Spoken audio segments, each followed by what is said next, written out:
winter and half of it during the monsoon season, which means the times in between are extremely dry, which this last month we've experienced that, especially of like how dry. We had some weird rain in May, if you remember that, and some stuff that's pretty unusual. Like April is always super dry too. Of course it rained at my wedding, but statistically April, most of March, April, May, June are extremely dry. And so the traditional start of the monsoon is signaled by the ripening fruits of the saguaro. So that's usually when the monsoon starts, is late June, where the saguaro fruits are harvesting, and that's the local indigenous tribe, the Atum Pima people. That's the New Year celebrations, is when the saguaro fruit are to be harvested. And so much of that fruit is harvested, and there's various ceremonies around it that actually call and bring the rains too. And some Catholic Hispanic traditions are Dia de San Juan's Day, you may have heard about or familiar with, which is on June 24th, is another Hispanicized Catholic tradition of bringing the rains of the monsoon. But if we look at data over the last 100, 150 years, the monsoon has been starting later and later over time. And so usually in Phoenix, it's the first, second week of July, and that's why we scheduled this program back in January. I was like, let's do it for the second week of July, because we should be seeing rains. Like I said, you see the clouds around. If you look out, they're building up, the humidity's higher, the rains should be coming.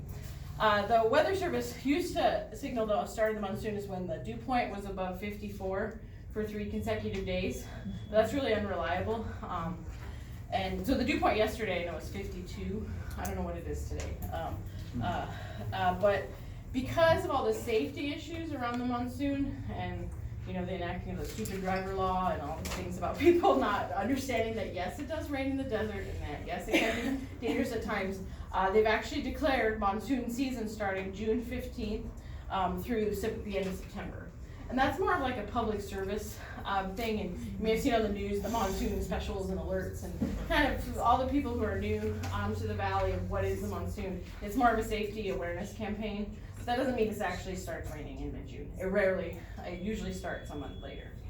And then you remember, normally the monsoon pattern is over at the end of September, but if you remember last year, October, it rained 6 inches and 2 different storms, so it's crazy. Those aren't monsoon storms. Those are created from tropical depressions and tropical storms. So it's a different pattern and a different reason of why it's raining.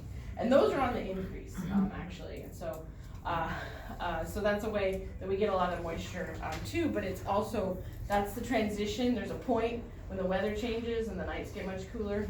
And so when we talk monsoon season, it's still when it's really hot, because that heat builds up, the moisture's in the air, the heat builds up and builds up these thunderstorms that happen in the late afternoon. It'll happen at 2, it'll happen at 4, it'll happen at 6, and then there'll be one at 8, and sometimes at midnight. And so that may not be in the same place, but around, if you look at the radar for the southern Arizona, that's what happens nearly every day. I'm not gonna touch that just in case. So what the building